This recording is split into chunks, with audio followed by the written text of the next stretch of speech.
love to see it. Yeah, so I want to show you a couple things on the wall. It's basically just flyers, posters, plane tickets, photos, just memories of a lot of my different travels and things. Some real history being captured for Vancouver and Canadian abroad. Speak on your wall.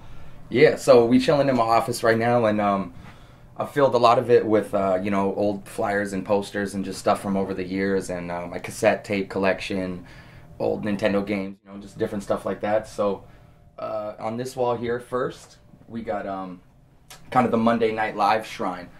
Monday Night Live was a local rap night in Vancouver that went for over 10 years.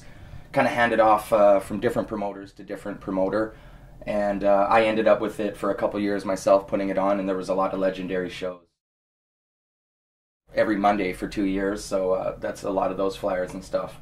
Brought in, Zion I, Cunning Linguists, Rock Rada, a lot of legends, J Live. Yeah, so it was an awesome night. Shouts to you for putting me onto that, because that was amazing from when I started. And now where are we, right? Archivists would come and film everybody. Hell yeah. In every way, shape, and form. Yeah, he bum rushed the set. This is kind of gets into my battle stuff. I used to battle a lot back in the day, just with freestyle battles and stuff like that. And then I started putting on my own freestyle battle events called Rent Money. So there's been 24 of those in the little segment that I did. So that's some of those flyers. And also for a couple of years, I was president of the Vancouver KOTD division. So that's some of the KOTD stuff in there too. King of the Dot, some of the battles I did with them, and just other ones that I put on and stuff. This is a little shrine to my favorite party in the world, which is Shambhala Music Festival, which goes on up in Salmo, BC. So this year was my 13th year performing there.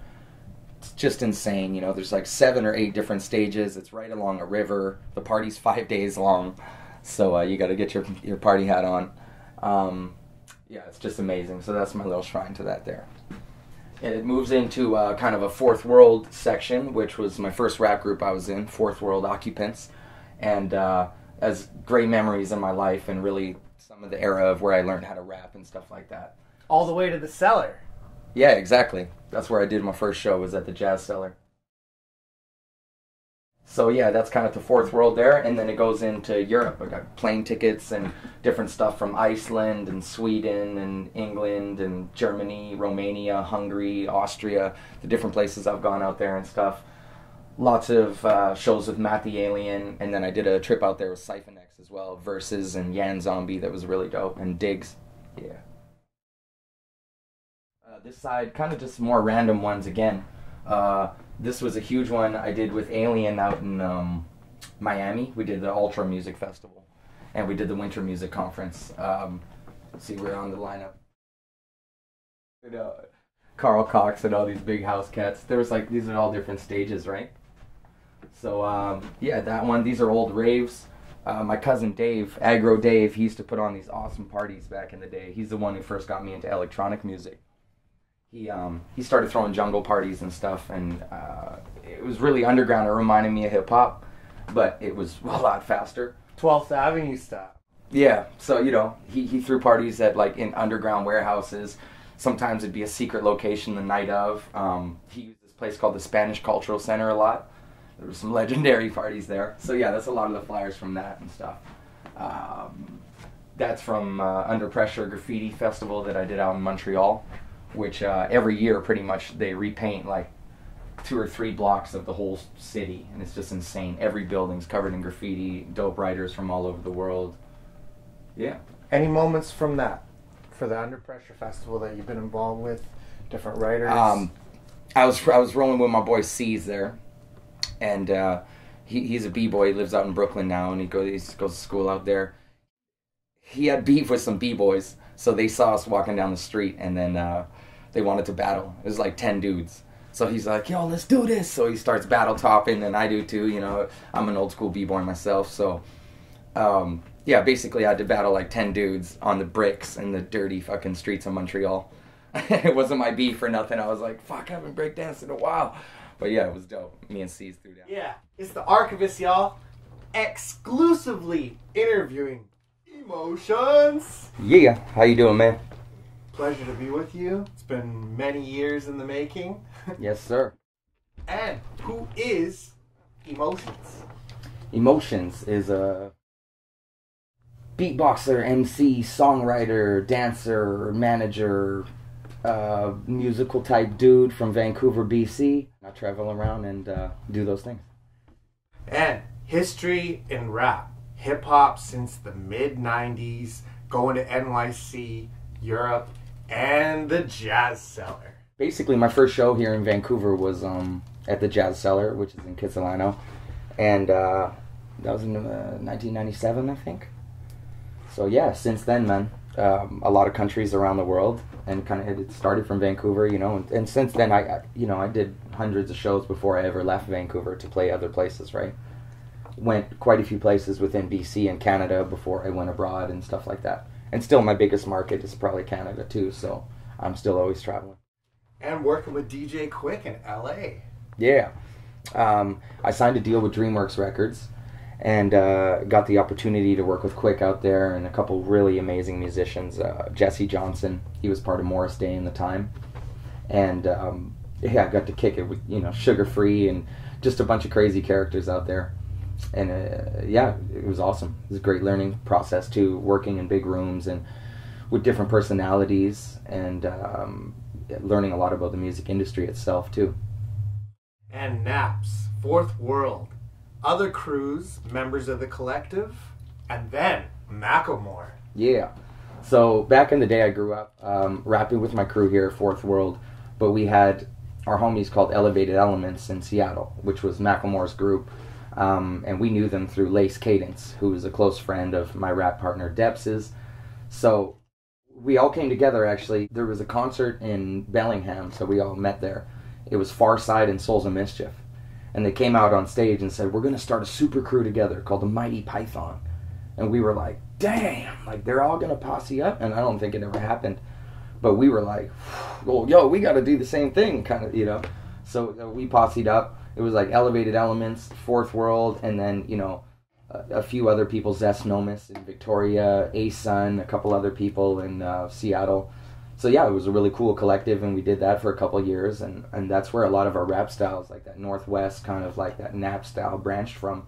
And all of us do completely different music now, but you could still feel the Naps and that original twang and just energy and vibe in all our music still.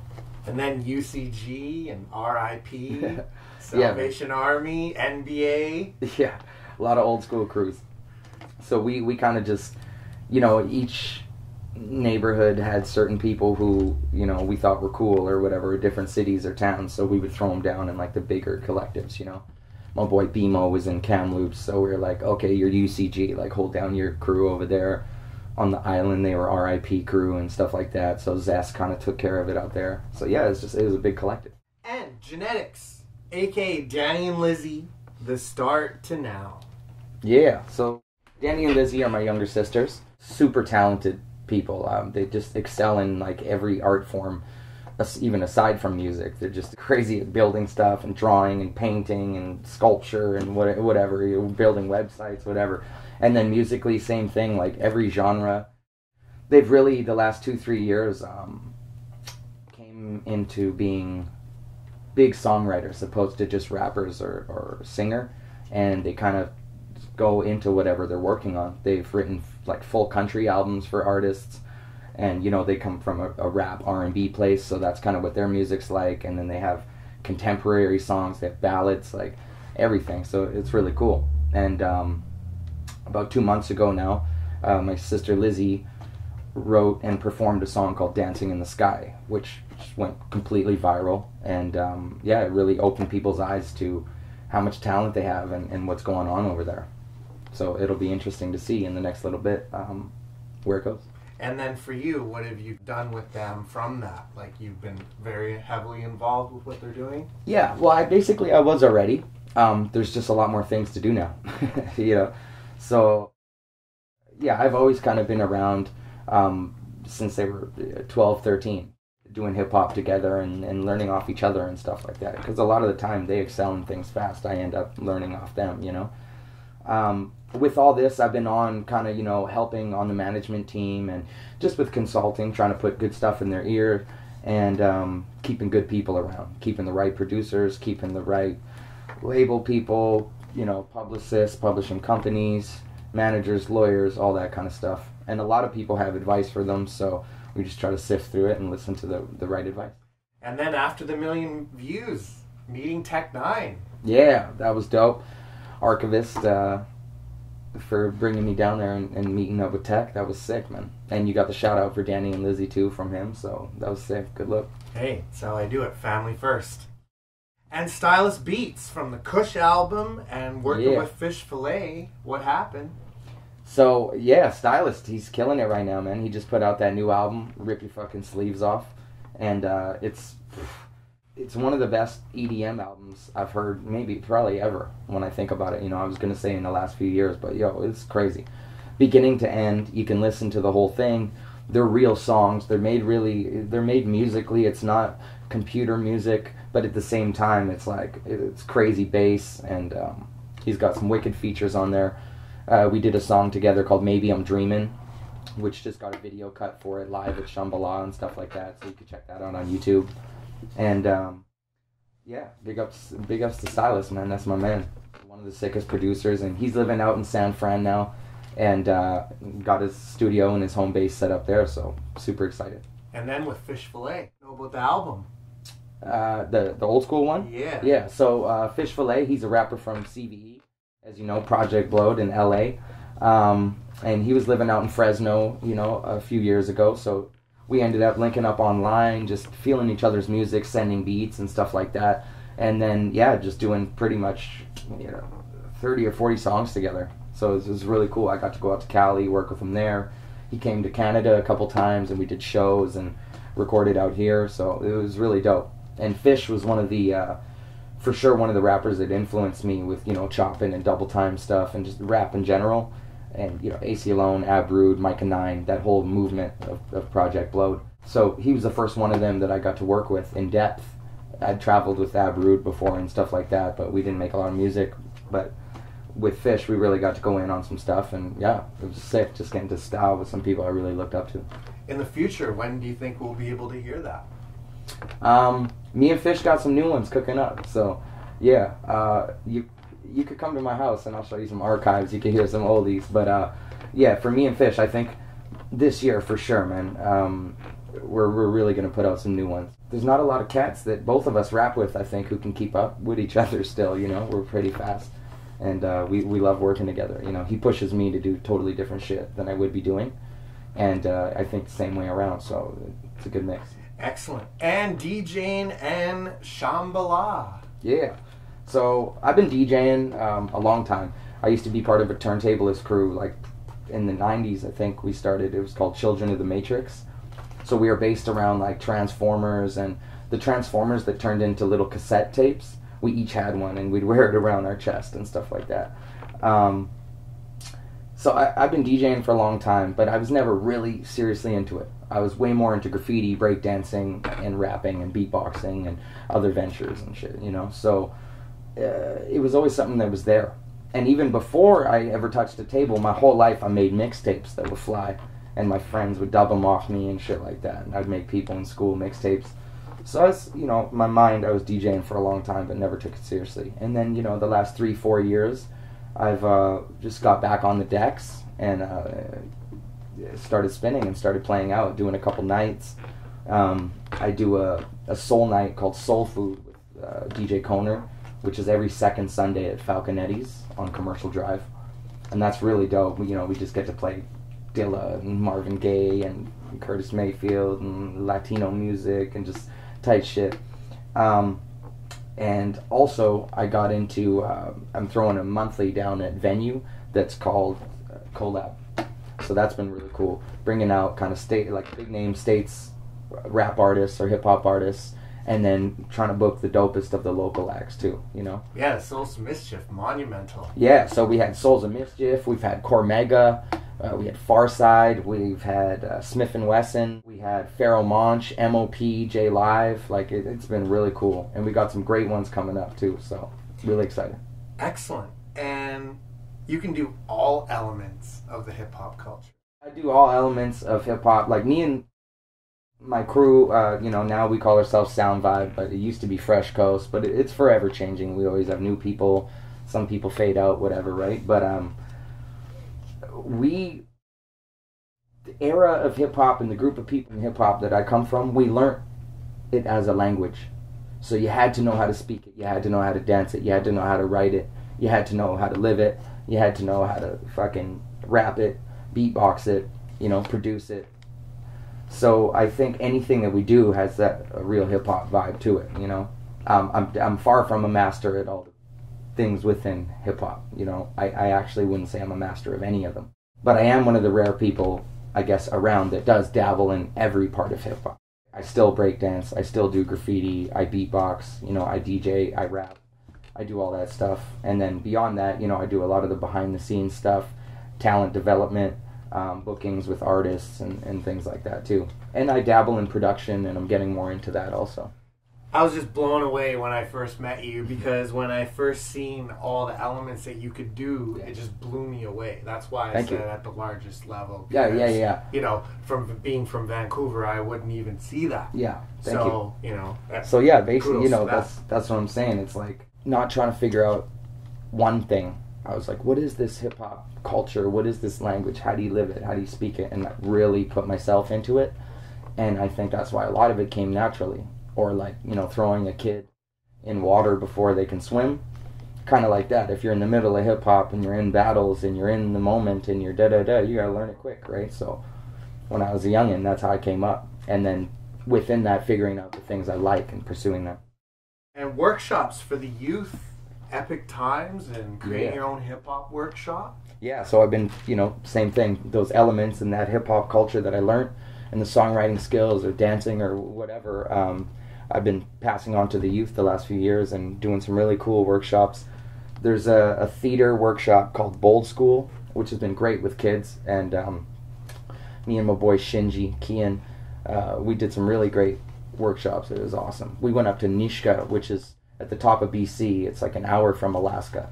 It was in the middle of nowhere, and got to work with just some beautiful kids up there. And, we've worked at a lot of the different schools in Vancouver and a couple different native reserves and stuff like that, and it's been awesome. It's all about the trivia. Yeah, I know you like the trivia in my workshop. And challenges in the game. Do you have any stories on that one? I say just constant motivation is a hard one. Finding new ways to want to keep doing the same thing. I've been rapping and doing music and hip hop for a long time. Sometimes a totally different life sounds pretty cool to me. You know what I mean? Like my friends who might be trying to be in the UFC and are training to be fighters and are like on crazy diets and training 8 hours a day or whatever. Like that seems kind of cool to me because it's so completely different than my songwriting, rap, DJ lifestyle, Or somebody who works a 9 to 5 even sometimes. If they love what they do or they work with kids. Some of my teacher friends, I scratch my head sometimes like, oh, that'd be such a different life, da-da-da, So I guess one of the challenges for me has been constantly trying to find new things that let me know that I'm doing the right thing. I'm on the right path in life. I'm still affecting people. I'm still getting my message across, and I'm still going the right direction that I should be. And that's really why I like meeting new people too, and being around new energy and really new talented people and stuff like that, because I'm always getting re-motivated and, oh, I never thought of that, and damn, like, look at this, and yeah, it makes me just want to move forward. And battles, lay some of your resume down. Nice. Yeah, I've done like 200 battles. My record's like 201. I took one loss in a tournament or something. But yeah, I went into KOTD. I never lost in KOTD. That was really fun. It was, changing from the freestyle battles to the written stuff was pretty crazy transition. But the written seems a lot easier to me than freestyling, because you get a lot of time to prepare, who you're battling, all that kind of stuff, right? But yeah, battling it's always been a great way for me to prove myself to myself. So, a lot of times, every couple years, I've been like, yeah, I need a good battle, slay somebody and be like, yeah, And projects involved with collabs, others? Yeah, I'm working on a bunch of music right now with singer producer Gisto, who yeah, I love working with him. He had a couple songs on my last project, and he's gonna have a bunch on the new one too. And another producer, Alonzo Wang, who's amazing. The three of us been working on some really good new ones. Yeah, and then I can't really say nothing, but through Wandering Works, you know, we got some big features going with that because that's what my project's coming out on. And Danny and Lizzie on some co-songwriting with me and some choruses and bridges and stuff on the album too. So, yeah. And other projects in the past you could let us know about. So. Yeah, my last project was called On the Up and Up, and it's available for free download at wanderingworks.com, and that's Works with X. Yeah, that one, I was really happy with that. I was trying to make, you know, something that was banging, like really good vibes, hip-hop CD, full hip-hop, and a bit more mature than my other ones, I'd say. Try to come a little more clever. I mean, there's still party songs, and I still get ignorant on a few, but overall, the tone of it is some grown man shit, you know. And what is next with your sister's project? You already been one of the underdogs of Canada's hip-hop scene. They sleep in and they now need to know. So what's next for? Just in your projects, what's to come out in the future with the family? Yeah, so I got my next project, like I said, coming with Wandering Works. So we'll have singles and videos coming for that soon. I'm really excited for that. Working with some amazing musicians and, you know, no samples. And it's my first album from the ground up, building with all instruments, all players, singers, producers, co-songwriters. Bringing my sisters on as songwriting with me, too. It's the first co-songwriters that I've ever worked with on my own music. I've wrote other people's music with them, but I've never brought anybody on. So I think that'll add a lot of harmonies, structure, bridges, all that kind of stuff, because they're amazing with that. So I'm excited for that. And them, Danny and Lizzie, they just re-recorded their song Dancing in the Sky with Bob Rock. Amazing producer. And the song just sounds huge now. Strings, piano, like everything. So, you know, that's going to drop in the next few months, and I say that's the next step for them, and then doing the video for that and so on. And you got to witness that. Let us know about that. Oh, yeah, it was crazy. I already, you know, I love the song and just being around it, and then working with Bob Rock, who's been a close family friend of ours for a long time. Just amazing. Yeah, it's just full circle, you know. I was sitting there with my dad watching his old bandmate work with his daughters, my sisters, right? So yeah, it was just crazy, full circle like that. And your latest tour with Atticus and Short? Yeah, that one was really fun. We did a little Western Canadian zinger, some crazy shows. It was Short's first tour too, so that's always fun, you know, when you take the Rooks on the road and you know, show them the ropes a bit and let them loose on stage for them to rip it. We did some awesome sets, and our homie P City was with us too. And Immaculate and Illtone met up for some shows too, and they killed it. Yeah, so it was really fun. And best tour and largest crowd you've ever rocked? Largest crowd, probably, I did the Saskatoon Arena. I opened for Snoop Dogg there. So I think it was 8,000 people. I've played like that Ultra Festival I was talking about, which had 50,000 or 100,000 people, but it's all spread out at different, you know, tents or different venues or whatever. And my favorite show that I've played, you said?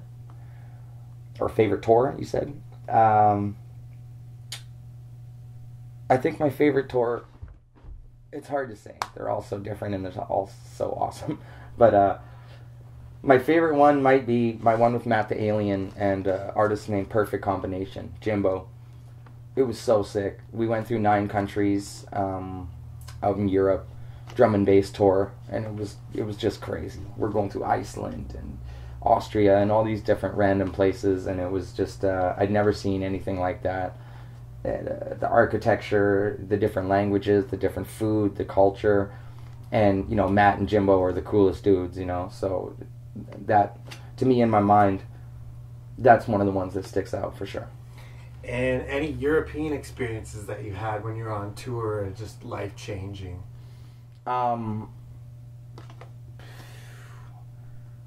All of it. Just castles, and I mean, Something that was really tight. Met the Aliens family when I was there. They asked me if I wanted to see where my family was from, because my grandparents are from England. So they drove me like 3 hours up into the mountains, and I got to see my grandma's elementary school and like the parks where she hung out and where my dad was born and different things like that. And it was with my homie's family, you know. So that was a really like memorable thing about Europe for me. That was special. And you have anything to add? Big up to Sound Vibe. Big up to Elisa. Come out, check out Collab for anybody who's in Vancouver. We finally got a good monthly hip hop night for the people. And yeah, for artists locally, you know, hit me up if you want to play the night. And yeah, like I said, check out my newest project, On the Up and Up. It's on wanderingworks.com. And also check out Danny and Lizzie Dancing in the Sky on YouTube. And your best hip hop memory you've been part of or contributed to? Or one of the three. It's a hard thing to call. I'm really stoked that I got to kick it with Rock Rada, and that I brought him to Vancouver and stuff, and before he passed away, and I got to see that. That was really special. And another thing is a good friend of mine, BMO, Jesse Seymour, passed away about a year and a bit ago, and the memories and the sessions that I've had with him are really special now. In the moment, it was just so much pure fun and just, you know, in the moment it almost feels like meaningless fun and just freestyling and mobbing around and doing super hip-hop ass shit.